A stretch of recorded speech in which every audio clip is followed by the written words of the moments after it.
आज देंगे। तो ऋषिवर आप प्रस्तुत हो? बोलो हाँ। बोलो चलिए, मेरा पहला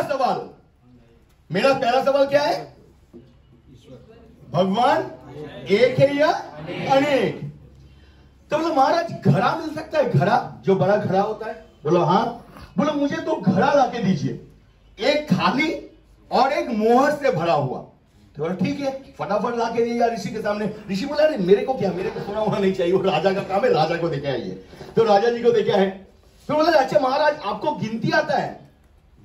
क्या बेइज्जती करवा रहे हो? बोले बचपन में किया था गुरुकुल, इतना तो गिनती तो आता ही है मुझे। बोला आपको ना एक एक मोहर उठा के गिनना है। आप एक एक मोहर उठाओगे, गिनोगे, अगर मैं कहता हूं सही है तो उसको खाली घड़े में रख देना, अगर मैं कहता हूं गलत है तो आप दूसरा मोहर उठा लेना। बोला ठीक है। तो राजा जी ने पहला मोहर उठाया, सबके सामने ऐसे पकड़ा और कहा एक। बोला ठीक, उसको खाली में रखा। फिर एक उठाए, दो। ऋषि ने कहा गलत। बोला ठीक, रखा। दूसरा उठाया, दो। बोला गलत। फिर से रखा और एक उठाया, दो। बोला गलत। बोला क्या बात कर रहे हो ऋषिवर, आप इतने ज्ञानी हो, इतने पंडित हो, एक के बाद दो आता है, मैं बार बार वही बोल रहा हूं, आप कह रहे हो गलत है गलत है गलत है। बोला आप तो कह रहे हो दो है, लेकिन हमें कितना दिख रहा है? तो भगवान एक है या अनेक, ये तो डिपेंड करता है कि आप किस नजर से, किस दृष्टिकोण से देख रहे हो। अगर आप चाहो तो सारे दुनिया में लोग एक, उनका धर्म एक, उनका मजहब एक, तो भगवान भी एक। और अगर आप देखना चाहो तो अलग अलग लोग, अलग अलग धर्म, अलग अलग भगवान, तो भगवान अनेक है। तो भगवान एक है या अनेक, ये तो डिपेंड करता है आप पे कि आप किस नजर से, किस दृष्टिकोण से देख रहे हो।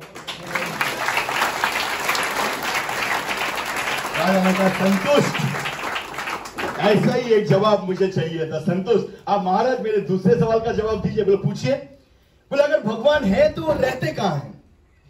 बोले देखिए महाराज, बहुत सुबह से सभा चल रहा है और आपके लोग मॉर्निंग में ब्रेकफास्ट देते हैं, अभी तक दोपहर हो गया, कुछ खाना पीना भी नहीं दिए, थोड़ा सा भूख लग रहा है, कुछ अगर खाने को मिल जाए। तो बोले बोलिए क्या चाहिए? बोले मुझे ना थोड़ा सा दूध पीना है। बोले ठीक है। तो एक बड़े से कटोरे में दूध ला के रख दिए। अब ऋषिवर उस दूध को ना पी के एक उंगली से उस दूध के अंदर ऐसे ऐसे करके हिलाते हुए जा रहे हैं। 5 मिनट, 10 मिनट, 15 मिनट। राजा बिलक के लाल ये कर क्या रहा है? बोला अरे महाराज दूध पीना है तो पियो, उसकी उंगली क्यों कर रहे हो? बोला अरे महाराज मैं दूध से ना मक्खन निकालने की कोशिश कर रहा हूं। बोला अरे मक्खन चाहिए था तो मक्खन मंगवाते, दूध क्यों मंगवाए? बोला अरे मक्खन तो होता है दूध के अंदर ही ना, तो मैं दूध से मक्खन को निकालने की कोशिश कर रहा हूं। बोला क्या बात कर रहे हो, ऐसे थोड़ी ना मक्खन निकलता है। मक्खन निकालने के लिए दूध को तपाना पड़ता है, उसको घोटना पड़ता है, उसको ढिंढोरना पड़ता है, तब जाके मक्खन निकलता है। बोलो मैं भी तो यही समझाने की कोशिश कर रहा हूं, भगवान होता सबके अंदर है, उसको दर्शन पाने के लिए, उसको निकालने के लिए आपको तपस्या की जरूरत है, आपको मेडिटेशन की जरूरत है, आपको घोटने की जरूरत है, अपने आप को ढिंढोरने की जरूरत है, तब जाके भगवान का दर्शन मिलता है। होता सबके अंदर है, लेकिन इसको निकालने की जरूरत पड़ता है। महाराज का संतुष्ट। आप मेरे आखिरी सवाल का जवाब दीजिए। बोलो पूछिए। बोलो मेरा आखिरी सवाल है कि अगर भगवान है तो उसका काम क्या है? अब थोड़ा सा आस्ते में रिक्वेस्ट करूंगा प्लीज, थोड़ा सा। तो अगर भगवान है तो उसका काम क्या है? तो ऋषि बोले देखिए महाराज यहाँ पर सवाल कौन कर रहा है? बोलो आप। बोलो और यहाँ में, बोलो यहाँ पर जवाब कौन दे रहा है? बोलो आप। बोलो इस नाते से यहाँ पर गुरु कौन है और शिष्य कौन है? बोलो आप गुरु और मैं शिष्य। बोलो धर्म के अनुसार गुरु का स्थान कहाँ है? बोलो धर्म के अनुसार गुरु का स्थान सबसे ऊपर। बोलो तो आप ऊपर क्या कर रहे हो? महाराज ने कहा हाँ ये तो गलती हो गया, क्योंकि धर्म के अनुसार तक गुरु का स्थान सबसे ऊपर है, तो मैं ऊपर कैसे बैठ सकता हूं? मैं तो सीखने के लिए आया हूं यहाँ पर। बोला महाराज गलती हो गया, क्षमा कर दीजिए, मैं नीचे जा रहा हूं, आप ऊपर आ जाइए। बोल के महाराज धीरे धीरे नीचे की तरफ जाने लगे और ऋषिवर धीरे धीरे ऊपर की तरफ आके सिंहासन के पास जाके वो चुपचाप से खड़े हो गए। और राजा जहां पर ऋषिवर बैठे थे वहां पर जाके खड़े हो गए। बोले बोलिए। बोले क्या? बोले मेरा आखिरी प्रश्न का उत्तर। बोले दिया तो। बोले भगवान का काम क्या है? बोले भगवान का काम ही है कब कौन नीचे, कब कौन ऊपर, कब कौन नीचे, कब कौन ऊपर, कब कौन नीचे, कब कौन ऊपर, कब कौन नीचे, कब कौन ऊपर। इसका काम ही यही है, कभी किसी को बनाता है, कभी किसी को गिराता है। अगर मेहनत करोगे, परिश्रम करोगे, सही दिशा में काम करोगे तो किसी का जीवन भी पलट के उसको ऊपर पहुंचाया जा सकता है। और अगर अहंकार करोगे, घमंड करोगे तो उसी जगह से कभी भी आपको नीचे गिराया जा सकता है। भगवान का काम ही यही है, किसी को ऊपर, किसी को नीचे, किसी को ऊपर, किसी को नीचे, यही काम है भगवान। दोस्तों इसीलिए मैं कहता हूं, don't be serious in the life but take the life, क्योंकि जीवन कभी भी बदल सकता है, कभी भी पलट सकता है।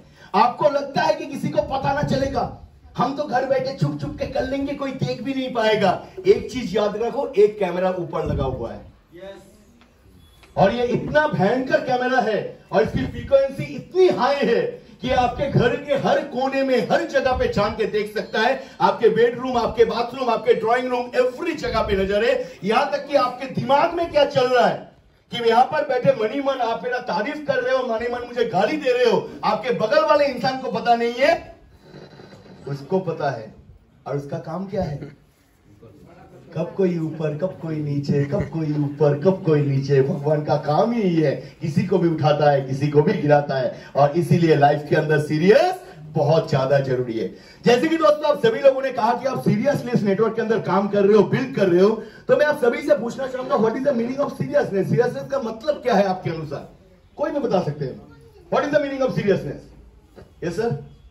सीरियसनेस लाइक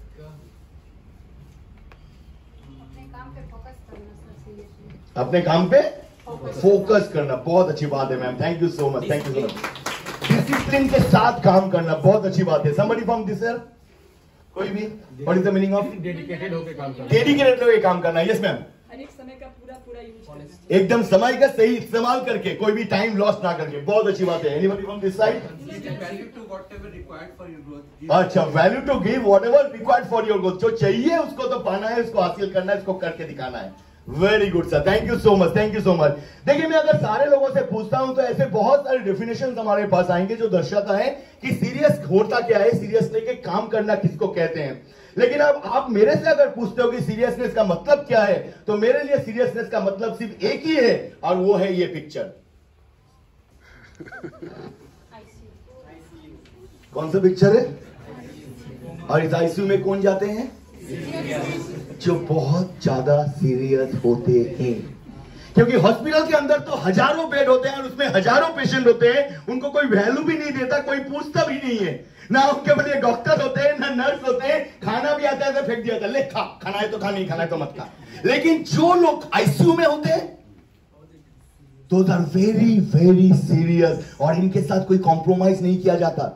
इनको देखभाल करने के लिए 24/7 वहां पर नर्स रहते हैं, इनको देखभाल करने के लिए 24/7 वहां पर डॉक्टर्स रहते हैं। इनकी हर चीज की जांच किया जाता है, इनका प्रेशर कितना हुआ, इनका शुगर कितना हुआ, इनका बीपी रेट कितना हुआ, इनका पल्स मीटर कितना हुआ, इनका ऑक्सीजन सिचुएशन कितना हुआ, ये सुसु कितना कर रहे हैं, ये पोटी कितना कर रहे हैं, उसकी अकॉर्डिंग डॉक्टर उसके ऊपर मेडिसिन देते हैं। अगर डॉक्टर खुद से सिद्धांत ले सकता है तो खुद लेता है, अगर खुद सिद्धांत नहीं ले सकता तो दूसरे की मदद लेता है। मेडिसिन देने के बाद फिर से जांच किया जाता है क्या वो मेडिसिन काम कर रहे हैं, अगर काम कर रहे हैं तो कंटिन्यू किया जाता है, अगर काम नहीं कर रहे हैं तो उसको बदला जाता है। हर रोज उनका जगह देखा जाता है, हर छोटी छोटी चीज पे ध्यान रखा जाता है, क्योंकि ये सारे लोग सीरियस पेशेंट हैं। क्या इतनी ही सीरियसनेस के साथ आप अपने करियर को बिल्ड कर रहे हो? दोस्तों मुझे जवाब देने की जरूरत नहीं है, लेकिन आप खुद सोचो, क्या इतनी ही सीरियसनेस के साथ हम काम कर रहे हैं?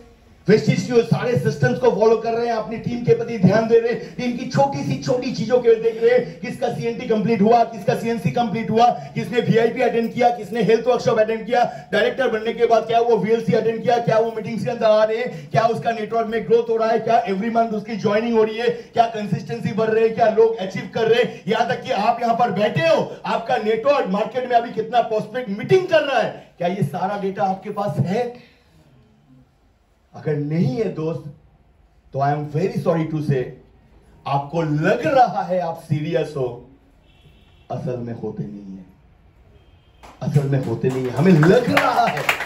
कभी कभार पेशेंट से भी गलती हो जाती है, पेशेंट को भी लगता है कि जैसे सीने में दर्द हो, उसको लगता है अरे डॉक्टर साहब हार्ट अटैक हो गया, वो सीधा डॉक्टर के पास पहुंचता है, अरे डॉक्टर साहब सीने में बहुत दर्द हो रहा है, लगी अभी हार्ट अटैक हो जाएगा। लेकिन डॉक्टर को पता है कि कोई हार्ट अटैक नहीं, एंटासिड हो गया है, 2 एंटासिड खिला दे, 2 घंटे के बाद ऐसे ही खत्म हो जाएगा उसका बीमारी। तो उसको लगता है मैं सीरियस हूं, असल में होता नहीं। हमें लगता है क्योंकि दिन रात परिश्रम कर रहे हैं, मार्केट में जा रहे हैं, बाहर जा रहे हैं, काम कर रहे हैं, लोगों से मिल रहे हैं, फोन कर रहे हैं, तो हमें लगता है हम सीरियस हैं, असल में तो सीरियस होते नहीं है। दोस्तों सीरियसली अगर किसी काम को करना है ना तो उसका जुनून अलग होता है। आप यहां से बाहर निकलने के बाद कोई भी शोरूम में पहुंच जाओ और जो शोरूम के जितने मालिक है ना उनसे जाके पूछो, क्योंकि those are very very serious businessman. अगर उनकी दुकान सुबह 8 बजे खोलना होता है तो कितने बजे खोलते हैं? बारिश होगा तब भी 8 बजे, धूप निकलेगा तब भी 8 बजे, ठंड पड़ेगा तब भी 8 बजे।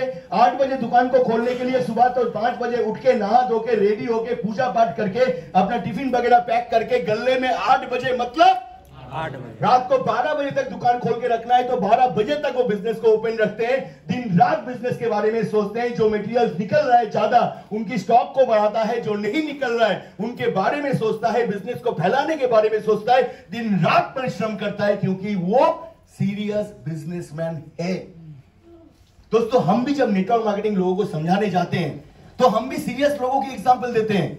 हम कहते हैं ना जाके, अरे पता है नेटवर्क मार्केटिंग के पोटेंशियल, नेटवर्क मार्केटिंग करके आप लाखों करोड़ों रुपया कमा सकते हो, नेटवर्क करके आप फॉरेन ट्रिप जा सकते हो, आप अपना घर बना सकते हो, लग्जरियस कार खरीद सकते हो। ओ पता है नेटवर्क करके तो लोगों ने अपना प्राइवेट आईपोर्ट एयरपोर्ट बना लिया है, प्राइवेट आइलैंड तक खरीद चुका है। हम बताते हैं ये सब नो, लेकिन वो कितने सीरियसनेस के साथ काम करते हैं क्या ये देखने की कोशिश करते हैं?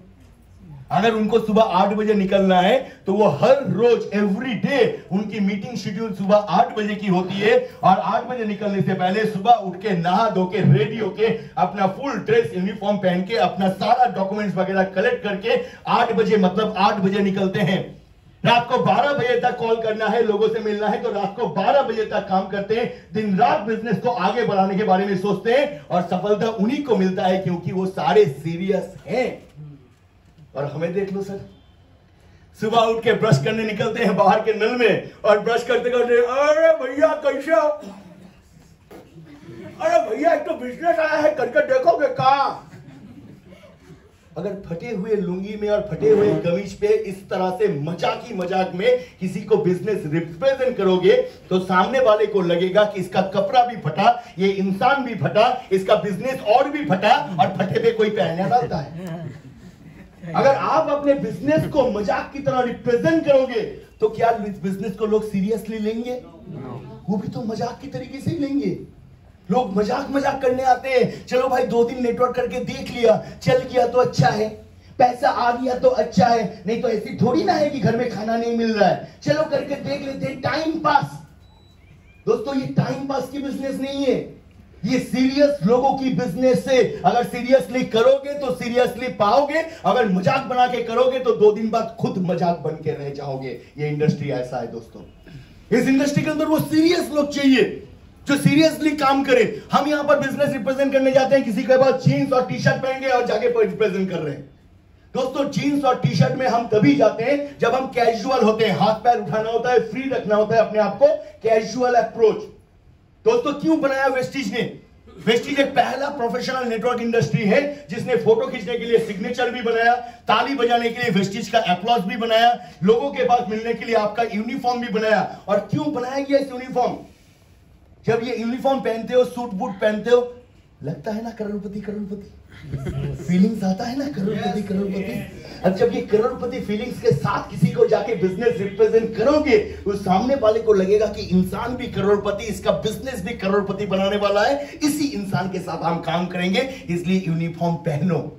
जब भी मीटिंग में जा रहे हो ये आपको अलग से एक फीलिंग्स देता है। आप खुद देख लेना, कहीं पर जीन्स और टी शर्ट में किसी को प्लान समझाओ और किसी दिन ये ड्रेस पहन के प्लान समझाओ, आपका कॉन्फिडेंस ना अलग लेवल पे छक्का मारेगा दोस्तों, क्योंकि यूनिफॉर्म एक कॉन्फिडेंस लाके देता है। और इसीलिए इस बिजनेस को सीरियस नहीं, अगर हर रोज आपको सुबह 8 बजे निकलना है तो 8 बजे।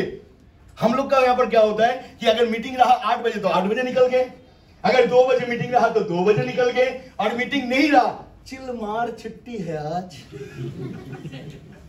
दोस्तों अपना प्लान इस हिसाब से बनाना है, एवरी डे सुबह 8 बजे मेरा प्रॉस्पेक्ट मीटिंग रहेगा। आपके प्लानिंग इस हिसाब से होना चाहिए, तब जाके वो सीरियसनेस लगेगा। सीरियसनेस का मतलब क्या है? सीरियसनेस का मतलब है when you are not compromise with the best which required to become a successful. सफल होने के लिए जो चाहिए मतलब चाहिए। जो भी मैंने ठीक किया है, जो टारगेट मैंने लिया है, अगर ठीक किया है कि इस महीना 5000 रुपये भी करूंगा तो 5000 रुपये भी करूंगा। आप साथ दोगे तब भी करूंगा, साथ नहीं दोगे तब भी करूंगा, क्योंकि मेरा टारगेट है 5000 रुपये भी करने का, तो मैं करके रहूंगा। क्या होगा उसको करने के लिए? थोड़ा सा नींद कम करना पड़ेगा, रात को 2 घंटा कम सो लेंगे। ठंड है तो क्या हुआ, सुबह 2 घंटा ज्यादा उठ लेंगे, 2-4 पिकनिक नहीं जाएंगे, 2-4 तो पार्टी मिस करेंगे, बस यही तो करना है। शाम को थोड़ा सा सीरियल मिस कर लेंगे, लेकिन अपने आप को जो टारगेट दिया है उस टारगेट से पीछे नहीं जाएंगे। जो बोला है उसको करके रहेंगे, कॉम्प्रोमाइज नहीं करेंगे, डाउन नहीं जाएंगे, जो बोला है उसको करके दिखाएंगे, तब जाके वो सीरियस आता है। और जब सीरियस में किसी काम को करोगे ना तो उसका जो रिवॉर्ड है वो इतना बड़ा और इतना शानदार होता है कि आप उसको समेटना ना पाओगे। इतनी बड़ी रिवॉर्ड मिलता है। लेकिन सीरियसली किसी चीज को बिल्ड करते हैं तब।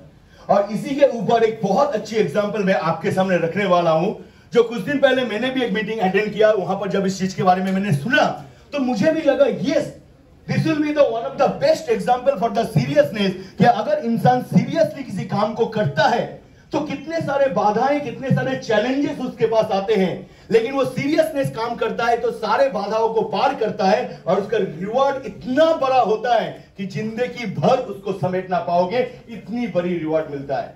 और ऐसी एक चीज हिंदुस्तान के अंदर, जो हिंदुस्तान की बॉलीवुड इंडस्ट्री की पूरी इतिहास को बदल के रख दिया, और पूरी हिंदुस्तान के बॉलीवुड इंडस्ट्री के अंदर जो सीरियसनेस का एक सबसे बड़ा निदर्शन बन गया। दोस्तों आज हम बात करेंगे एक मूवी के ऊपर जिसका नाम है, कितने लोगों ने देखा है? वाह। और नाम कितने लोगों ने सुना है? नाम तो सुने ही होंगे, क्योंकि one of the famous movie. क्यों मैंने कहा कि पूरी इतिहास को बदल के रख दिया? दोस्तों ये पूरी की पूरी एक कहानी है, ये सच्चाई के साथ कोई कनेक्शन नहीं है, लेकिन इस कहानी को इतने अच्छे तरीके से दर्शाया गया कि लोग इसको समझते हैं कि ये पूरी की पूरी सच्चाई है। जितने लोगों ने इस मूवी को नहीं देखा, मैं नटशेल में बता दूं, ये मूवी पूरी की पूरी प्रेस्क्राइब हुआ, चला बनाया गया सम्राट अकबर के ऊपर बेस करके। तो नवाब अकबर, उनके जो बेटे थे सलीम, उनके घर की एक वांदी यानी कि एक नौकरानी अनारकली की प्यार में आ जाते हैं, और जिस वजह से जो अकबर थे, अकबर अनारकली को जिंदा दीवारों में चुनवा दिए थे। तो ये मोटा मोटा कहानी है दोस्तों, ये पूरी कहानी है। लेकिन इसको इस तरह से दर्शाया गया कि आज के डेट में भी बहुत सारे लोग जब आगरा फोर्ट जाते हैं, ताजमहल जाते हैं या रेड फोर्ट जाते हैं, जाके वहां पर जो गाइड होता है उसको जाके कहते हैं, वो वाला दीवार कहाँ है? तो कौन सा? अरे अनारकली को जिसमें चुनवाया गया था, 2-4 हड्डी वगैरह मिलेगा, निकाल के दिखाओ ना। लोगों को लगता है ये सच्चाई है, क्योंकि इसको सीरियसली बिल्ड किया गया था। दोस्तों इस मूवी को जिन्होंने बनाए थे उनका नाम है मिस्टर के आसिफ। आसिफ साहब बहुत ही नवाबी इंसान थे, बहुत ही शौकीन इंसान थे, क्योंकि आसिफ साहब हमेशा कुर्ता पजामा पहनते थे, कीमती सिगार पीते थे और बहुत कीमती जर्दा वगैरह लेते थे, बहुत शौकीन इंसान थे। उन्होंने अपने जीवन में बहुत ही 2-3 से मूवी बनाए, लेकिन one of the best movie उन्होंने जो बनाया दैट इज मुगले आजम। दोस्तों ये मूवी बनना शुरू हुआ इन द ईयर ऑफ 1944 साल में ये मूवी बनना शुरू हुआ था, और ये मूवी जाके खत्म होकर रिलीज हुआ 5 अगस्त 1960। 16 साल लगे इस मूवी को बनाने में, 16 इयर्स। एक इंसान ने अपनी जीवन की कीमती 16 साल दे दिया एक मूवी को बनाने के लिए। तब के जमाने में एक मूवी 2 साल 3 साल में बन जाता था, इन्होंने 16 साल। सोचो तो पेशेंस कितना है इनके पास कि एक चीज को बिल्ड करने के लिए 16 ईयर 16 साल लगा दिया, किसी चीज को बिल्ड करने के लिए, किसी चीज को तैयार करने के लिए। और हम यहां वेस्टेज में ज्वाइन करते हैं और सोचते हैं 2 महीने के बाद 2 लाख का चेक आ जाएगा। हम 16 साल तो बहुत दूर की बात है, 16 महीने इंतजार नहीं करना चाहते किसी चीज को बिल्ड करने के लिए। और इस इंसान ने 16 साल एंड विदाउट एनी पे आउट क्योंकि जब मूवी बनता है तब तो पैसा नहीं आता, रिलीज होने के बाद पैसा आएगा, यानी कि विदाउट एनी पे आउट। सोचिए रोहित जी, अगर मैं यहां पर कह दूं कि वेस्टीज आने वाले 16 साल तक किसी को पे आउट ना देगा, पूरी हॉल में मैं अकेला खड़ा रहूंगा, बाकी सारे भाग जाएंगे। लोग 16 साल तो छोड़ो, 16 महीने तो छोड़ो, 16 दिन तो छोड़ो, 16 घंटे तो छोड़ो, 16 मिनट में इंतजार नहीं करते। 10 तारीख अगर 10 बजे से जगह पे 11 बज गया, मैसेज नहीं आया, तो हमारे पास फोन आता है, सर कंपनी इस पर पे आउट नहीं देगा क्या, पैसा कम हो गया कंपनी का। 16 मिनट इंतजार नहीं कर सकते यहाँ पर, और ये वेस्टेज को भी पता है, और इसलिए आज तक आपके पे आउट कभी भी एक दिन भी देरी हुआ है? नो। जिस दिन आना है उसी दिन आएगा। कोविड के टाइम में भी जब पूरी दुनिया मारामारी कर रही थी, लोगों के पास पैसे नहीं थे, पैसे की तंग हो गई थी, इकोनॉमिकल डाउन हो गए थे, उस टाइम में भी हर महीना 10 तारीख मतलब 10 तारीख आपके पे आउट पहुंचते हैं, एक दिन डिले नहीं करवाया जाता। और इसने 16 साल इंतजार किया, 16 साल। लेकिन कहा जाता है ना कि जब किसी चीज को सीरियसली बिल्ड करोगे तो उसका जो रिवॉर्ड होता है वो हो। दोस्तों, इस मूवी को बनाने के लिए तब के जमाने में 1.5 करोड़ रुपया खर्च किया गया था। 1944 साल में 1.5 करोड़, मतलब समझ रहे हो आज के रेट में कम से कम 1500-2500 करोड़ का होगा। तो चिपुड़ी इंसान ने, आसिफ साहब ने अपने आप को बर्बाद कर दिया था ये पैसा कलेक्ट करने के लिए। उनका जो पूरा पुश्तैनी घर था वो गिरवी रख चुके थे, सिगार छोड़ के बीड़ी पीने लगे थे, जर्दा छोड़ के पान की दुकानों में हजार रुपया का उधारी बन चुका था उसका। पूरा इंसान अपने आप को बर्बाद कर दिया था सिर्फ एक मूवी को बनाने के लिए। लेकिन सीरियसली काम किया था दोस्त, और जिसकी वजह से जब ये मूवी रिलीज हुआ तो पहले ही साल बॉक्स ऑफिस में 11 करोड़ का धंधा किया। 11 करोड़, 1.5 करोड़ लगा के 11 करोड़ का बिजनेस किया इसने। और नॉट ओनली सिर्फ बॉक्स ऑफिस में पहले साल, लगातार ये मूवी कमाता हुआ गया, क्योंकि ये मूवी जिस हॉल पे लगा, एक हॉल में 15 साल तक चला। 15 साल तक। आसिफ साहब चाहते थे कि ये पूरा मूवी कलरिंग पे रिलीज हो, लेकिन पैसे की कमी की वजह से उन्होंने लास्ट ऑफ ऑल सिर्फ एक गाने को कलरिंग करवाए थे, बाकी पूरा मूवी ब्लैक एंड व्हाइट पे रिलीज हुआ था।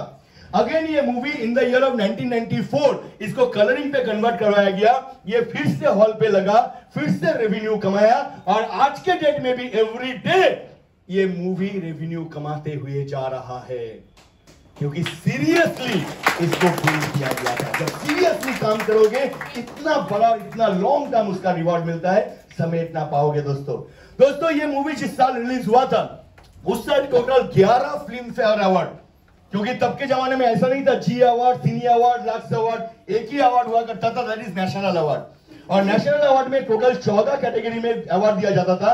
14 कैटेगरी में से 11 कैटेगरी का अवार्ड एक मूवी ने जीता था, दैट इज मुगले आजम। चलिए दोस्तों, इसके बनाने के ऊपर कुछ मजेदार से किस्से हैं जिसको हम समझने की कोशिश करते हैं और सुनते हैं। सबसे पहले तो जब ये मूवी रिलीज हुआ था 5 अगस्त 1960 मुंबई के जिस हॉल में, तो पहले क्या होता है, अभी क्या होता है कि मूवी आता है तो वेब टेलीकास्ट हो जाता है, लेकिन पहले ऐसा नहीं था। पहले वो बड़े बड़े से डब्बे में उसका रोल लाना पड़ता था, रील लाना पड़ता था, और वो प्रोजेक्टर मशीन में चला के चक्का घुमाना पड़ता था, तब जाके वो टेलीकास्ट होता था। दोस्तों, जब ये रील इसको रिलीज किया गया तो इस मूवी के प्रिंट के सारे रील्स को लाने के लिए उद्घाटन की समारोह में टोटल 6 हाथियों के पीठ पे लाद के ये सारे रील्स लाया गया था। क्योंकि आसिफ साहब एक चीज मानते थे, कोई काम अगर करना है तो फीलिंग्स चाहिए।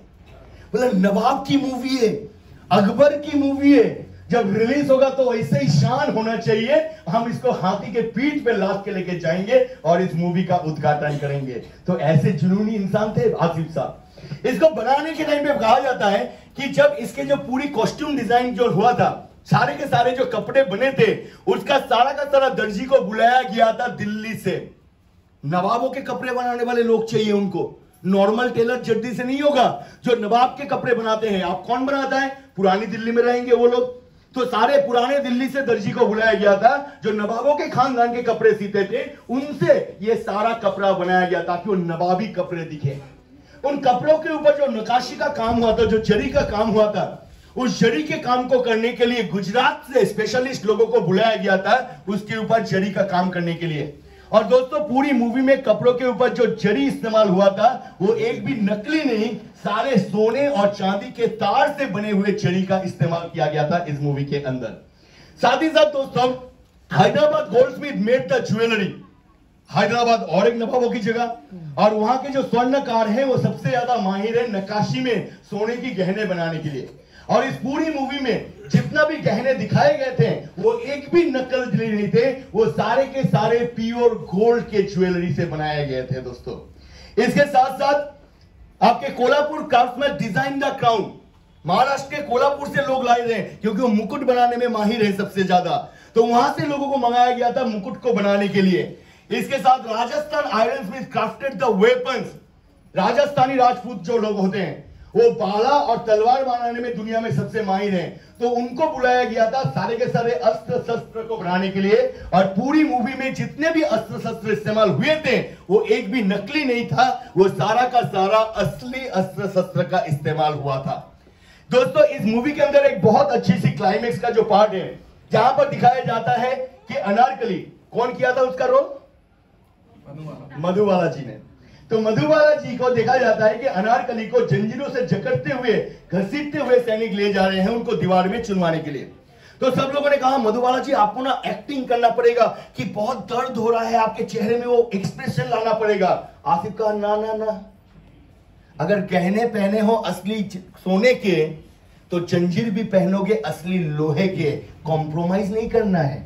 मुझे एक्टिंग नहीं चाहिए, मुझे रियल फीलिंग्स चाहिए। और इसलिए मधुबाला जी को जो जंजीर पहनाया गया था वो एक भी नकली नहीं था, वो सारे के सारे लोहे के वजनदार वाले जंजीर थे।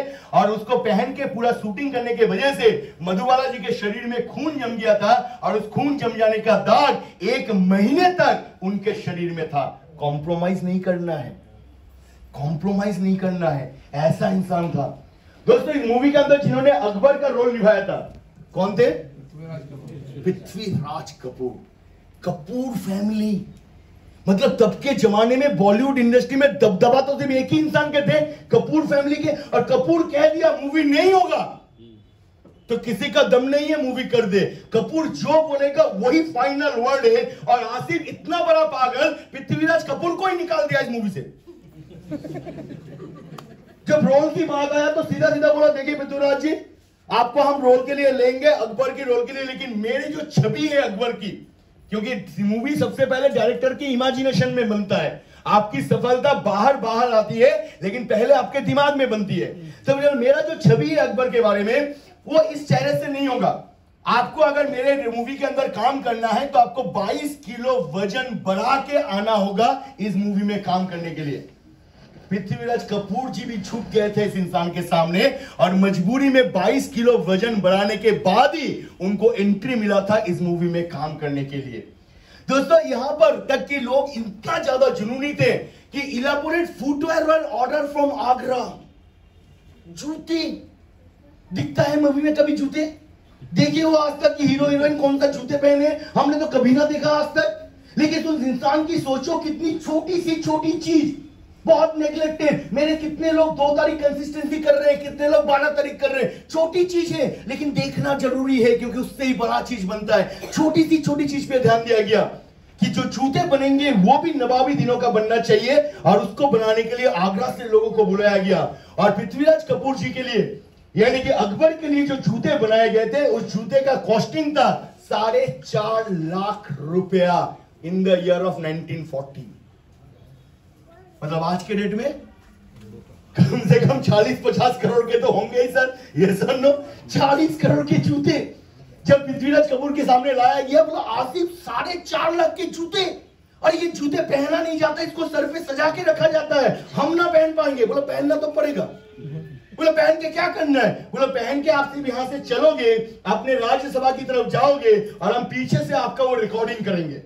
बोला ठीक है, पाता था पागल है सुनेगा नहीं, तो मजबूरी में पहने, और पहन के चाल से आराम से, चाल से मस्त चाल से वो राज्यसभा की तरफ जा रहे थे, और आसिफ ने उसको रिकॉर्ड किया। जब रिकॉर्ड कंप्लीट हुआ तो पृथ्वीराज कपूर जी आए, बोला आसिफ कैसा रिकॉर्ड हुआ एक बार दिखाओ। तो उन्होंने दिखाया। बोला आसिफ, बोला क्या? बोला जूते तो दिखे ही नहीं। बोला मतलब? बोला अरे तूने 4.5 लाख का जूते पहनाया मुझे, कम से कम पैरों पे तो फोकस करता, तूने तो जूता दिखा ही नहीं, मैं सिर्फ पीछे से जा रहा हूं यही दिख रहा है, जूते तो दिखे नहीं। बोला अरे जूते पे मारो गोली, 4.5 लाख का जूता पहन के फीलिंग्स कैसा है? यार ये तो भाई मानना पड़ेगा भाई, 4.5 लाख के जूते मेरे खानदान में किसी ने नहीं पहना यार। लग तो रहा था नवाबो वाली फीलिंग, अकबर फीलिंग्स लग रहा था। बोले इस फीलिंग के वजह से आपकी जो चाल बदल गई, मुझे वो चाल रिकॉर्ड करना था, और उस चाल के सामने 4.5 लाख क्या है यार।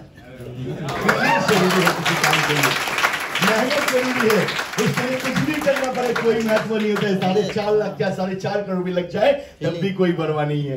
दोस्तों इस मूवी के अंदर एक शूटिंग दिखाया गया जहां पर एक जंग का मैदान दिखाया गया।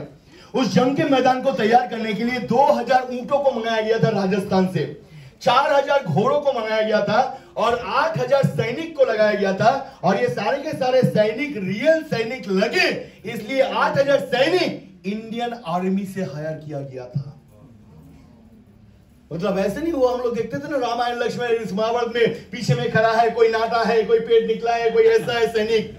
सारे के सारे सैनिक रियल लगे, इसलिए इंडियन आर्मी से हायर किया गया था 8000 सैनिक। सोचो कितना ज्यादा सीरियस है एक इंसान काम के प्रति। इस मूवी में एक जगह है जहां पर दिखाया गया कि महाराज अकबर के जो पत्नी थे, महाराज अकबर का सबसे प्रिय पत्नी का नाम क्या है? जोधाबाई। और जोधाबाई क्योंकि हिंदू थे तो वो कृष्ण भगवान की पूजा करते थे। तो आसिफ ने कहा कि अभी एक शूटिंग करेंगे हम लोग जहां पर दिखाया जाएगा कि जोधाबाई अपने कृष्ण भगवान को झूला झूला रहे हैं। तो सबने कहा अच्छा तो कृष्ण भगवान लगेगा। तो किसी ने कहा चलो लोहे का ले आते हैं, किसी ने कहा तांबे का ले आते हैं, किसी ने कहा पीतल का ले आते हैं। आसिफ ने कहा ना ना ना, महाराज अकबर, सल्तनत हिंदुस्तान और उनकी मल्लिका, उनकी आंखों की नूर, सबसे प्रिय पत्नी जोधाबाई, अगर वो प्रिय पत्नी महाराज अकबर से अपनी पूजा के लिए एक मूर्ति मांगे तो महाराज अकबर उसको पीतल का लाके देगा कि लोहे का लाके देगा? तो ये मूर्ति भी सोने का आएगा, ताकि जोधाबाई जब झूला झूलाए तो उसको वो फील आए, मल्लिका सुल्तानत, हिंदुस्तान की रानी, हिंदुस्तान की मल्लिका, मैं सोने की भगवान को पूजा करता हूं, ये फील आए, इसलिए पूरी मूर्ति सोने का बनाया गया। साथ ही साथ दोस्तों इस गाने मूवी के अंदर एक बहुत फेमस गाना है कि जब प्यार किया तो डरना क्या। दोस्तों इस मूवी के जो इस गाना है, इस गाने को 105 बार ही लिखाया गया था, क्योंकि इसकी जो म्यूजिक डायरेक्टर थे नौशाद साहब थे। तो नौशाद साहब जब सिचुएशन बताएं कि ऐसा एक सिचुएशन होगा, इसके बेसिस पे गाना लिख के लाओ। तो गाना पहले आया, उन्होंने देख के बोला यार मजा नहीं आ रहा है तो दूसरा कुछ लिख के लाओ। तो दूसरा लिख के लाया, उसको भी देखा यार मजा नहीं आ रहा है, तीसरा लिख के ला। इसी तरह से 105 बार लिखने के बाद जो गाना आया नौशाद साहब के साथ, नौशाद साहब देख के अरे यही तो गाना मुझे चाहिए था, बोला पहले क्यों नहीं बता दिए? तो 105 बार लिखना नहीं पड़ता। बोला अगर आसिफ इस मूवी को बनाने के लिए 1 पैसे का कॉम्प्रोमाइज नहीं कर रहा है तो नौशाद भी इस गाने को तैयार करने के लिए कोई कॉम्प्रोमाइज नहीं करेगा। जब आप सीरियस हो जाते हो, आपकी टीम, आपके सराउंडिंग, सारे लोग सीरियस हो जाते हैं और आपको देख के सारे लोग उसी जुनून के साथ, उसी सीरियसनेस के साथ काम करना स्टार्ट करता है। दोस्तों ये जो गाने की बात हम लोग कर रहे हैं, जब प्यार किया तो डरना क्या, इसको दर्शाया गया था शीश महल में। तो आसिफ जी का शौक थे कि मैं ये पूरी की पूरी गाना जो है इसको शीश महल में दर्शाऊंगा। तो नौशाद को बुलाया गया, बोला नौशाद शूटिंग करना है प्यार किया तो डरना क्या। बोला कहां करोगे? बोला शीश महल में। बोला पागलपन की हद होती है, तुम पागल हो लेकिन इसका मतलब नहीं है कि तुम पागलपन के सारे हाथ पात कर लो। बोला क्यों? बोला पार्टीशन हो गया है, इंडिया पाकिस्तान बन चुका है और शीश महल लाहौर में रह गया है, तो पाकिस्तान हमें जाने नहीं देगा, मूवी करने नहीं देगा। तो शीश महल कहां से लाओगे? बोला शीश महल चाहिए तो चाहिए। बोला कहां से लाओगे? बोला बनवा लेंगे। बोला शीश महल बनवाओगे? पता है शीश महल बनवाने के लिए जो कांच आए थे वो बेल्जियम से आए थे। बोला हम भी लाएंगे। अरे बरसों लग गया था। बोला हम भी इंतजार करेंगे, लेकिन शीश महल चाहिए तो चाहिए। और इस गाने को बनाने के लिए 4 साल इंतजार करना पड़ा। शीश महल को बनाया गया, शीश महल में रिकॉर्ड हुआ, गाने को कलरिंग में कन्वर्ट कराया गया और सिर्फ इस एक गाने को बनाने के लिए 1 करोड़ का खर्च हुआ था। पूरा मूवी कितने में बना था? जिसमें से सिर्फ एक गाने को बनाने के लिए 1 करोड़ रुपया खर्च किया गया था। कितना सीरियस हो सकता है, जुनूनी हो सकता है।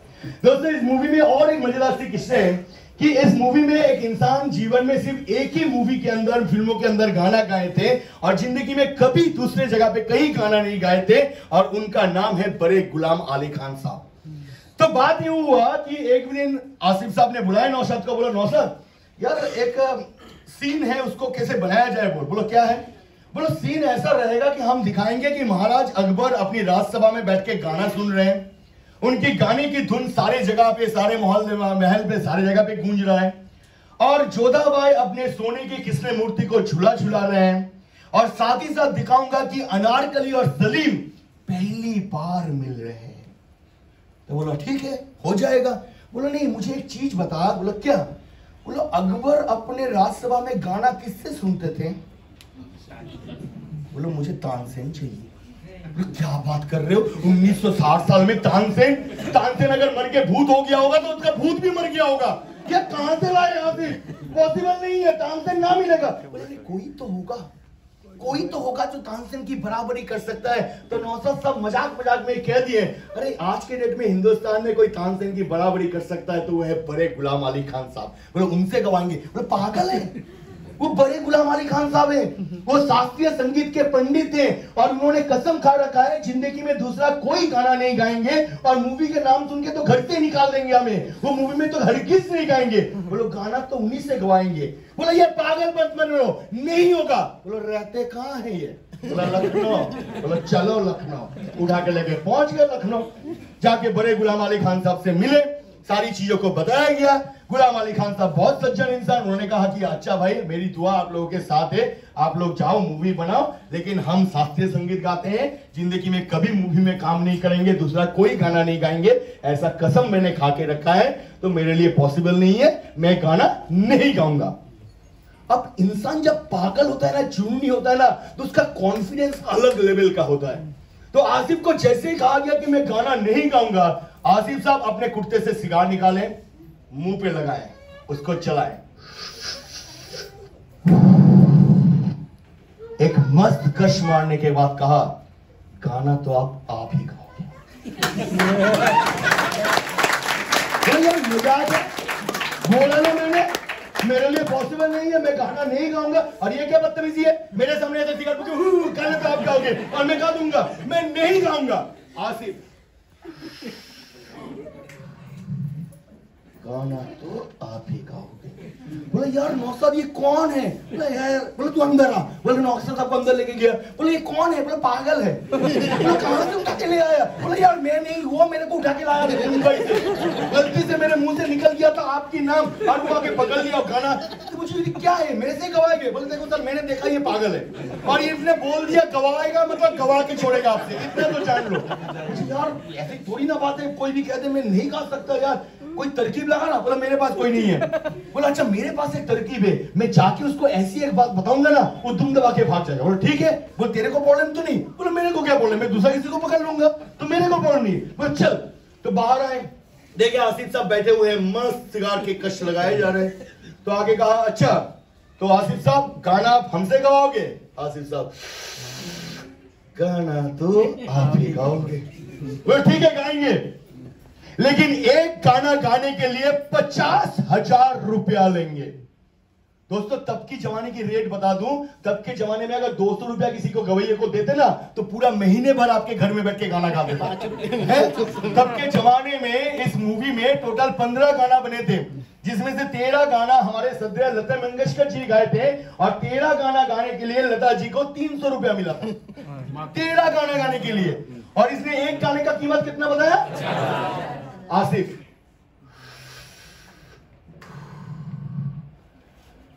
10,000 एडवांस, 40 मुंबई आने के बाद गाना तो डिसाइड कर लिया, वो कर लिया, चाहे उसके लिए कुछ नहीं करना पड़े, जो सेक्रीफाइस करना पड़े, रात को 2 घंटा कम सोना पड़े, सुबह 2 घंटा जल्दी उठना पड़े, 2-4 पार्टी मिस करना पड़े, 2-4 पिकनिक मिस करना पड़े, लेकिन 5,000 कहा है तो 5,000 करके रहूंगा, गाना तो आप ही गाओगे, जो ठीक कर लिया, डिसाइड कर लिया, उसको करके रहूंगा। दोस्तों जब ऐसी जुनून आपके दिमाग में सवार हो जाता है, और जब इस पागलपन के साथ आप काम करते हो दोस्त, आपके सफलता अनिश्चित है, आप यहां पर 100% सफल होगे, और उसको करने के लिए आपको तैयारी करना होता है। आपके लिए सिर्फ सोचने से नहीं होगा, तैयार होना होगा, रेडी होना होगा आपके आपको। और इसीलिए हम लोग कहते हैं ऑलवेज कि आपको बदलना तो पड़ेगा, क्योंकि बड़ी चीजों को हासिल करने के लिए छलांग भी बड़ा लगाया जाता है और अपने जीवन को परिवर्तन करो। और इसीलिए हम कहते हैं कि प्रोग्राम योर लाइफ, और या तो खुद समय के साथ साथ बदल जाओ, नहीं तो समय तो आपको बदल के रख देगा, इतनी तो गारंटी है। और समय ने आपका लाइफ पूरा सेट करके रखा है, कोई टेंशन मत लो। आपका लाइफ प्रोग्राम एकदम पूरा सेट किया हुआ है। 20 तक पढ़ाई, 25 तक नौकरी, 30 तक छोकरी, 35 तक बच्चे, 60 में बुढ़ापा और 70 में दुनिया छोड़ के टाटा बाय बाय।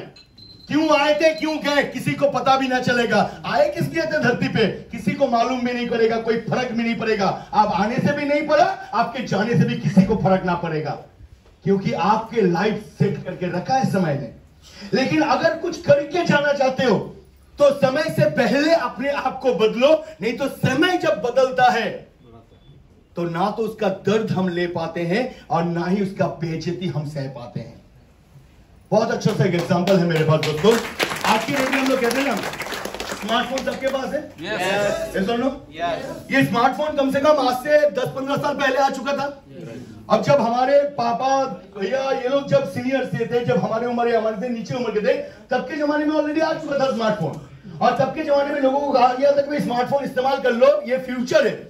लोगों ने कहा ना ना जी, स्मार्टफोन हम इस्तेमाल नहीं करेंगे। बोला क्यों? बोला स्मार्टफोन को ऐसे पकड़ना होता है, तो कहीं ऐसे पकड़ते पकड़ते हमारे हाथ ऐसे टेढ़े हो गए तो हम इसको नहीं पकड़ेंगे। फिर स्मार्टफोन को ऐसे करके खींचना पड़ता है, खींचते खींचते अंगूठा छोटा पड़ गया तो हम ना बदलेंगे, और उन्होंने नहीं बदला। और आज के डेट में वही लोग अपने पोते पोती के पास जाते हैं, अरे बेटा सुनना, वो तेरा चाचा कह रहे थे कोई फेसबुक में, हट बुड्ढा भाग यहाँ से, बार बार आ जाता है फेसबुक फेसबुक। इस उम्र में फेसबुक नहीं, राम नाम करो, 2 दिन बाद मरने वाले हो, अभी आ जाता है फेसबुक करके, मैं नहीं दिखा पाऊंगा, बाद में जाओ, अभी प्लीज सब मत करो। अच्छा अच्छा, अरे बेटी वो तेरी मौसी कह रही थी व्हाट्सएप, अरे देखो देखो बार बार ये व्हाट्सएप कितना बार सिखाऊंगा, एक बार तो दिखा दिया, ओपन करना नहीं आता तो रखते क्यों हो, जब इस्तेमाल करना नहीं आता किसने कहा था स्मार्टफोन लेने के लिए? गलत है, गलत है। लेकिन मेरा सवाल उन सभी लोगों से है कि जब पूरा दुनिया स्मार्टफोन में बदल रहा था, सारे लोग स्मार्टफोन पे जा रहे थे, तब क्या आप तेल बेच रहे थे? तब क्यों नहीं बदला?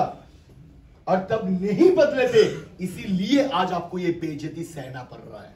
ये आपकी कर्मों की फल है। जब समय के साथ बदलना था तब नहीं बदले, और इसलिए समय की बेइज्जती आज आपको सहना पड़ रहा है। तो समय से पहले बदल जाओ, कष्ट कम होगा, जीवन सुख में जाएगा, क्योंकि जब तक बदलोगे नहीं तब तक कुछ होगा नहीं। No one is perfect in this world. बदलने की आपके अंदर में भी है, मेरे अंदर में भी है।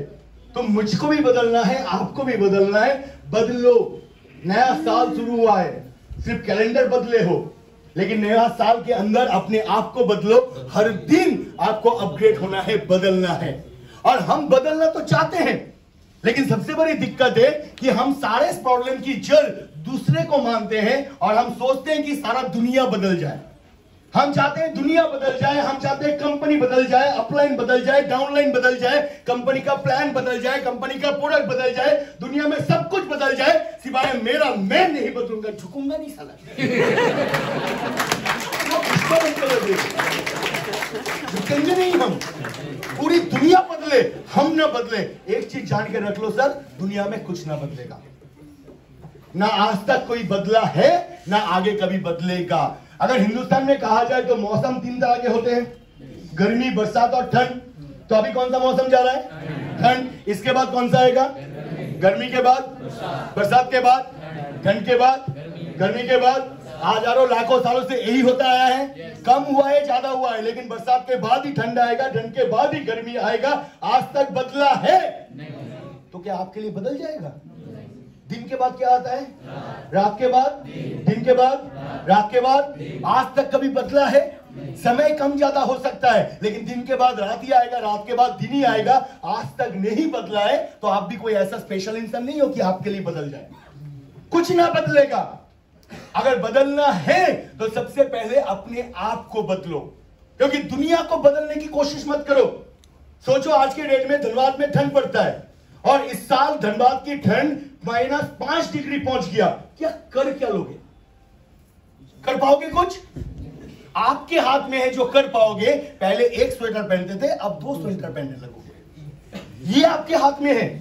ठंड को कम करना आपके हाथ में नहीं है, अपने हाथ में जो है उसके ऊपर काम करो ना। गर्मी बढ़ गया, अगर यहां पर 70 डिग्री टेम्परेचर हो गया, क्या कर लोगे सर? कर पाओगे कुछ? कर जो पाओगे कि घर में अगर 2 टन का एसी है, आप 4 टन की लगा सकते हो। बरसात ज्यादा हो गया, रोक पाओगे? क्या कर पाओगे? छाता का इस्तेमाल कर पाओगे। तो जो आपके हाथ में है उसको बदलो ना। दुनिया आपसे नहीं बदलेगी, कोई चेंज नहीं होगा, बदलना आपको पड़ेगा, और वो भी समय के पहले। एक बार क्या हुआ, एक इंसान रात को स्ट्रीट लाइट के नीचे कुछ चीज ढूंढ रहा था। तो उसके दोस्त ने देखा कि बहुत देर से कुछ ढूंढ रहा है, तो जाके पूछा, भाई क्या ढूंढ रहा है? बोले चाबी खो गया है, चाबी ढूंढ रहा हूं। बोले चल मैं भी ढूंढता हूं। दोनों मिलके ढूंढने लगे, आधे घंटे हो गए, फिर भी नहीं मिला। बोले यार चाबी तो नहीं मिल रहा है। बोला हाँ यार नहीं मिल रहा है। बोला अच्छा चाबी खोया कहां था? बोला घर में। तो बोला यहाँ क्यों ढूंढ रहा है? बोला घर में अंधेरा है ना, यहाँ पर रोशनी है इसलिए ढूंढ रहा हूं यहाँ पर। मिलेगा? कहां खोया है चाबी? कहां खोया है चाबी? तो ढूंढना कहां पड़ेगा? तो बाहर कुछ ना बदला है, जो बदला है वो अपने अंदर। ढूंढो अपने अंदर, बदलो अपने अंदर। बाहर चाबी खोया ही नहीं, चाबी खोया कहां है? तो अंदर को बदलो ना, अपने आप को चेंज करो ना। दुनिया को चेंज करने के बारे में क्यों सोचो? दुनिया में कुछ ना बदलेगा, आपको बदलना पड़ेगा, और आपको समय के साथ बदलना पड़ेगा, क्योंकि समय हर घड़ी हर सेकंड बदल रहा है मेरे दोस्त। पहले हम लोग एग्जांपल देते थे बिफोर क्राइस्ट, आफ्टर क्राइस्ट। आज के डेट में कोई भी एग्जांपल आता है तो हम कहते हैं बिफोर कोरोना, आफ्टर कोरोना। बदल गया ना समय? तो समय हर घड़ी बदल रहा है। 2022 था, अभी 2023 चल रहा है, तो हर सेकंड बदल रहा है समय। उस बदलते हुए समय के साथ अपने आप को बदलो, अपने आप को अपग्रेड करो, आगे बढ़ो। और चलिए हम भी आगे बढ़ते हैं और थोड़ा सा डिटेल्स में समझते हैं इस नेटवर्क बिजनेस को। ये जो नेटवर्क बिजनेस है, ये नेटवर्क बिजनेस क्या मुश्किल है कि आसान है? मुश्किल है कि आसान है? मुश्किल है कि आसान है? मुश्किल है कि आसान है? कहा जाता है network business is a simple but not. ये सिंपल है लेकिन इजी नहीं, क्योंकि दुनिया में हर सिंपल काम इजी नहीं होता है। आप में से कितने लोग हैं जो ये कहावत सुने हो कि an apple per day keeps the doctor away, कि हर रोज एक सेब खाओगे तो डॉक्टर से दूर रखोगे। अब सोचे एप्पल खाना कितना आसान है। बाजार गए, एप्पल खरीदा, धबक से खा लिया, इतना आसान है। लास्ट 6 महीने में कितने बारी खाए हो? क्योंकि सिंपल है। मार्केट में कभी भी जा सकते हैं, कभी भी एप्पल खरीद के खा सकते हैं। सिंपल है लेकिन आसान नहीं है। To say I love you to your wife, अपनी खुद को आई लव यू बोलना कितना सिंपल सी बात है। लास्ट 6 महीने में कितनी बार बोले हो सर? अपनी खुद की बीवी को आई लव यू बोलना। अरे तो इस दूसरे की बीवी को आई लव यू बोलोगे तो प्रॉब्लम है। किसी दूसरे को बीवी को आई लव यू बोलने जाएंगे तो मार मार खाने का चांस है। लेकिन अपनी खुद की वाइफ, अपनी खुद की वाइफ, अपनी खुद की हस्बैंड कभी भी कह सकते हो, अभी भी फोन कर सकते हो, फोन करके आई लव यू जानू, 2 सेकंड नहीं लगेगा। लेकिन इतना ज्यादा आसान है, फिर भी ये सिंपल है के साथ आसान नहीं है। दोस्तों गर्लफ्रेंड को आई लव यू बोलना भी बहुत मुश्किल है कि नहीं? क्योंकि गर्लफ्रेंड को आई लव यू बोलने से पहले एक गर्लफ्रेंड होना चाहिए। एक लड़की को पटाना पड़ता है पहले, उसके लिए खर्चा करना पड़ता है, मोबाइल में रिचार्ज करना पड़ता है, फोन करके बुलाना पड़ता है, बाहर आने के बाद किसी रेस्टोरेंट में खाना खिलाना पड़ता है, 2-4 तो गिफ्ट देना पड़ता है, किसी पार्क में ले जाके कोले खपचा देख के इधर उधर देख के आई लव यू। कितना मुश्किल है गर्लफ्रेंड को आई लव यू बोलना, बट अपनी खुद की हस्बैंड, खुद की बीवी को आई लव यू बोलना। और 6 महीना भी हो गया, 1 साल बाद 6 साल 10 साल हो गया, आज तक बोले ही नहीं हो। नेटवर्क इंडस्ट्री भी ऐसा है, सिंपल काम करना है, सिंपल है लेकिन आसान बनाया जा सकता है अगर आप अपने अंदर कुछ क्वालिटीज के ऊपर काम कर लो, सर्टेन डेवलपमेंट कर लो अपने सर्टेन क्वालिटीज के ऊपर, तो ये सिंपल काम आप आसान भी बना सकते हो। क्या तैयार हो उसके लिए? बदल सकते हो अपने आप को? तो चलिए दोस्तों, सबसे पहला काम हमें क्या करना है? अपने पर्सनालिटी को डेवलपमेंट करना है, अपने आप को डेवलप करना है, अपने आप को ग्रो करना है दोस्तों। क्योंकि जब तक आप खुद ना बदलोगे दुनिया में कुछ ना बदलेगा। तो फर्स्ट ऑफ ऑल आपको अपने पर्सनालिटी के ऊपर काम करना है, अपने आप के नॉलेज के ऊपर काम करना है। पर्सनालिटी 2 चीज से डेवलप हो सकता है, या तो आपके एजुकेशन और दूसरा आपका एक्सपीरियंस। तो एजुकेशन लगभग सभी का खत्म हो गया है, जितने एजुकेशन लेना था हमने ले लिया, तो अब हम किससे सीख पाएंगे? एक्सपीरियंस, अपने अनुभव से। और हर चीज के ऊपर खुद को एक्सपीरियंस करने की जरूरत नहीं है। आग में जाओगे तो जलोगे, जानते हो ये सब लोग? एक्सपेरिमेंट किया है कभी? कभी पेट्रोल छिड़क के चला के देखे और चलते हैं कि नहीं है? हमें पता है क्योंकि किसी ने किया था, उसके अनुभव से हमने सीखा है। भाई आग से दूर रहो, जाओगे तो जल जाओगे। तो उसकी अनुभव से, खुद को प्रैक्टिस करने की जरूरत नहीं है। यानी कि एजुकेशन कंप्लीट हो गया। अब हमें जो अनुभव लेना है, और उसको मिलेगा किससे? जब अनुभवी लोगों से हम रहेंगे, जो सफल लोगों के साथ रहेंगे, जब उनके साथ काम करेंगे। वो कैसे चलते हैं, वो कैसे बोलते हैं, वो कैसे काम करते हैं, जब इन सारी चीजों को ऑब्जर्व करके सीखेंगे, तभी हम अपने पर्सनालिटी को डेवलप कर पाएंगे। पर्सनालिटी डेवलपमेंट करना क्यों ज्यादा जरूरी है? क्योंकि कहा जाता है कि you can have more than you got.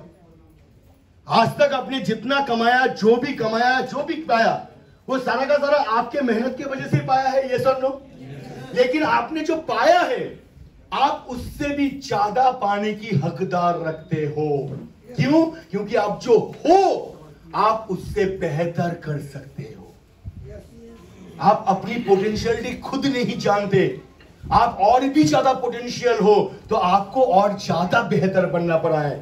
जो भी बने हो, वो बेहतर बने तभी जाके बने, लेकिन उससे भी ज्यादा आप डिजर्व कर सकते हो। गरीब होके जन्मे हो, इसका मतलब ये नहीं कि गरीब होके मरना है।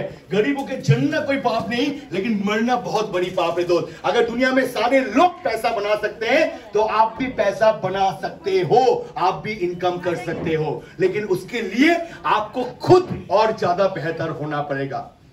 बचपन में सब लोग स्कूल गए थे? हाँ? और मैक्सिमम लोग मेरी तरह परीक्षा में नकल मार मार के पास हुए होंगे। हाँ? नहीं? अरे बर्बाद है ऐसी जिंदगी के ऊपर। स्टूडेंट होके नकल ना मारे तो भाई जिंदगी क्या, स्टूडेंट लाइफ ही क्या। अरे हम तो इतने शानदार थे, हम तो टीचर से सीधा सीधा पेट लगाते थे। आपके सामने बैठ के नकल मारेंगे, पकड़ के दिखाना है तो दिखा दो, हल्के में मत लो मुझे। हाँ, ऐसे नहीं बने हैं। तो बहुत अच्छा नकल मारने में माहिर हूं मैं। तो दोस्तों, जब होता था कि जब परीक्षा के बाद पहले सारा साल तो हम किताब खोलते नहीं थे। 2 घंटा भी पढ़ ले तो लगता था अरे बाप रे कितना पढ़ लिया, 2 घंटा पढ़ लिया। लेकिन एग्जाम के सामने बढ़ जाता था ना आपका पावर, आपकी पोटेंशियलिटी। पहले 2 घंटा पढ़ने में सर दुखता था, और एग्जाम के टाइम पे 8 घंटा 10 घंटा करके भी पढ़ते थे, तब भी नहीं सर दुखता था। यानी आपके अंदर क्षमता है। अगर आज आप 2 घंटा 4 घंटा काम कर रहे हो, आप ही के अंदर क्षमता है। आप आगे बढ़ के 16 घंटा 17 घंटा भी काम कर सकते हो, क्योंकि आप बेहतर जिंदगी पाने के लिए हक रखते हो। और उस हक को पाने के लिए आपको और बेहतर होना होगा, और बेहतर होना होगा, और ज्यादा मेहनत करना पड़ेगा, और ज्यादा डेवलप करना पड़ेगा, तब जाके हक मिलता है। हक कोई फ्री में नहीं देगा, उसको हासिल करना पड़ता है। इसलिए अपने आप को बनाना पड़ता है। तैयार करो अपने आप को। कहा जाता है दोस्तों कि unless you change how you are, जब तक आप बदलोगे नहीं, जितना मिला है, जैसा मिल रहा है, जो मिल रहा है, उतने में ही संतुष्ट रह जाओ। उससे ऊपर कुछ ना मिलेगा।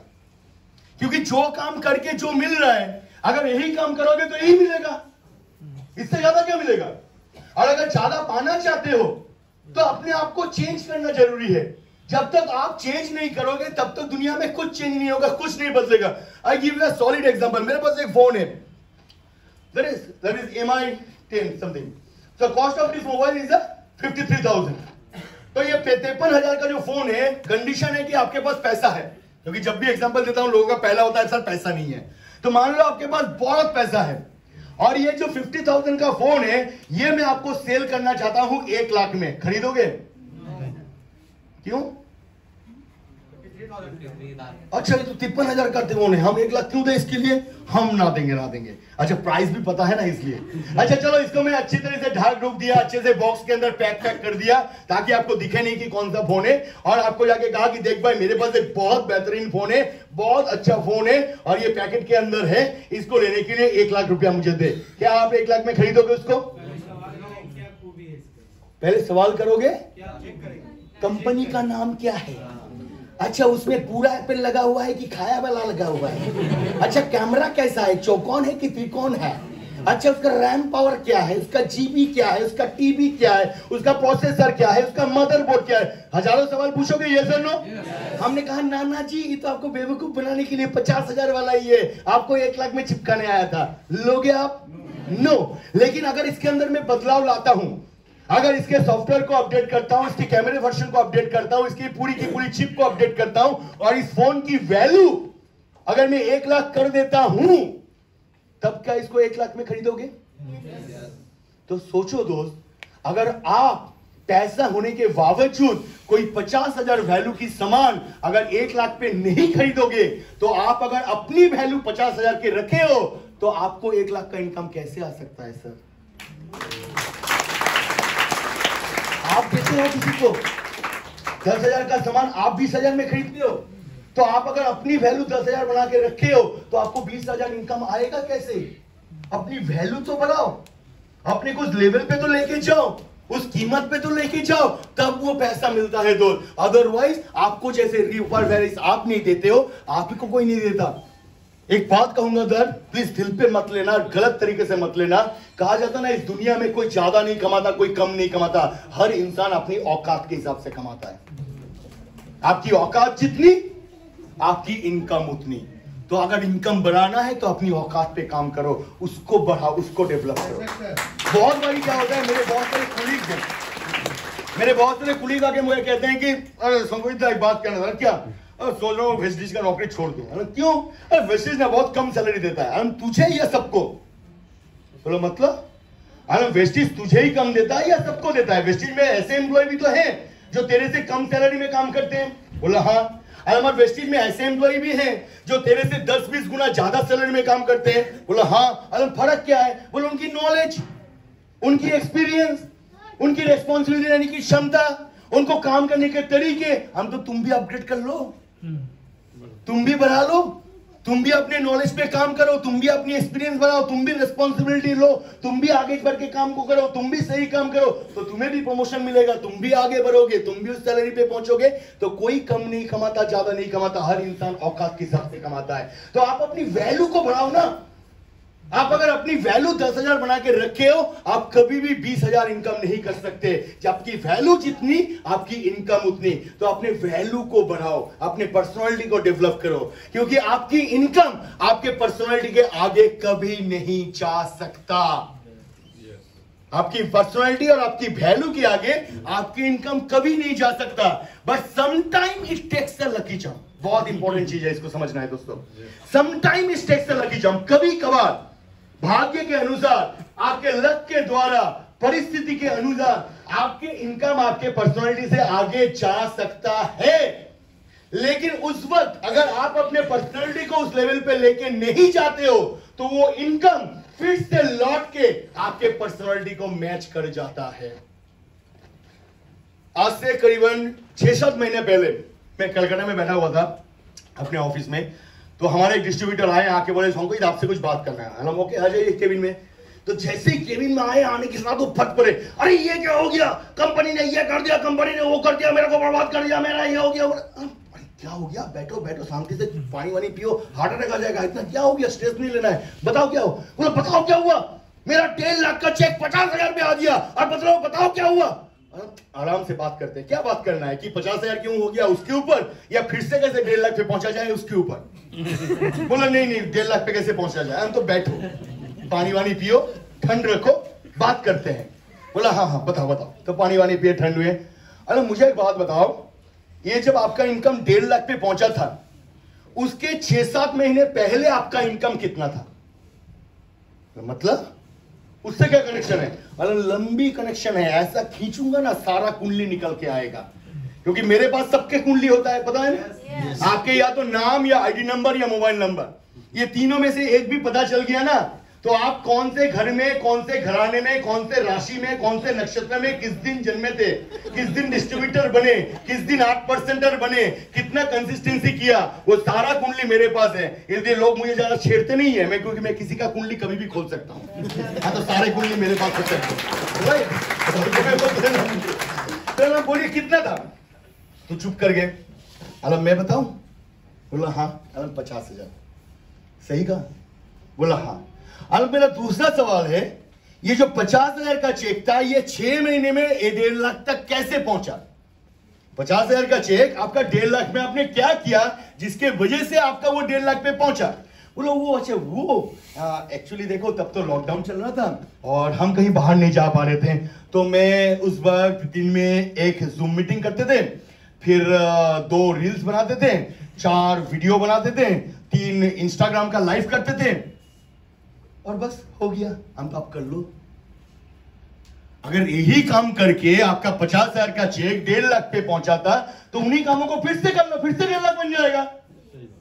हम बन रहा है नहीं। क्यों? क्योंकि आपको गलतफहमी हो रहा है कि मेरे इन काम के वजह से मेरा 50 का चेक 1.5 लाख पे गया था।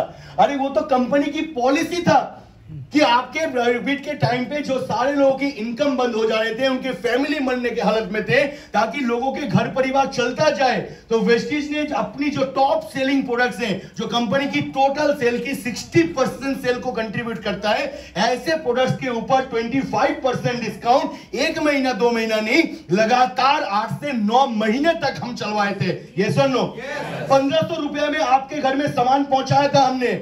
मार्केटिंग प्लान को चेंज कर दिया था ताकि लोग उसको जल्द से जल्द अचीव कर सके। लोगों ने उसके बाद भी अपना लेवल अचीव नहीं कर पाए। उसके बावजूद वेस्टीज ने उनको एवरेज पे आउट 3 महीने तक उनके घर पहुंचाते हुए गए ताकि उनको दिक्कत ना हो, उनका फैमिली चल सके। इसकी वजह से कितना लॉस हुआ कंपनी को, आज तक किसी ने बताया आपको? नेवर। क्योंकि हम एहसान जताना नहीं चाहते। वो टाइम था, वो काम करना था हमें, हमने किया। लेकिन क्या एक्सपेक्ट करते हो जिंदगी भर इसको करते हुए जाएं? जब चीजें नॉर्मल हो रही है तो कहीं ना कहीं तो उसको बंद करना है, कहीं ना कहीं तो अंकुश लगाना है, कहीं ना कहीं तो स्टॉप करना है, और हमने वो किया। लेकिन मेरा सवाल है, जब आपका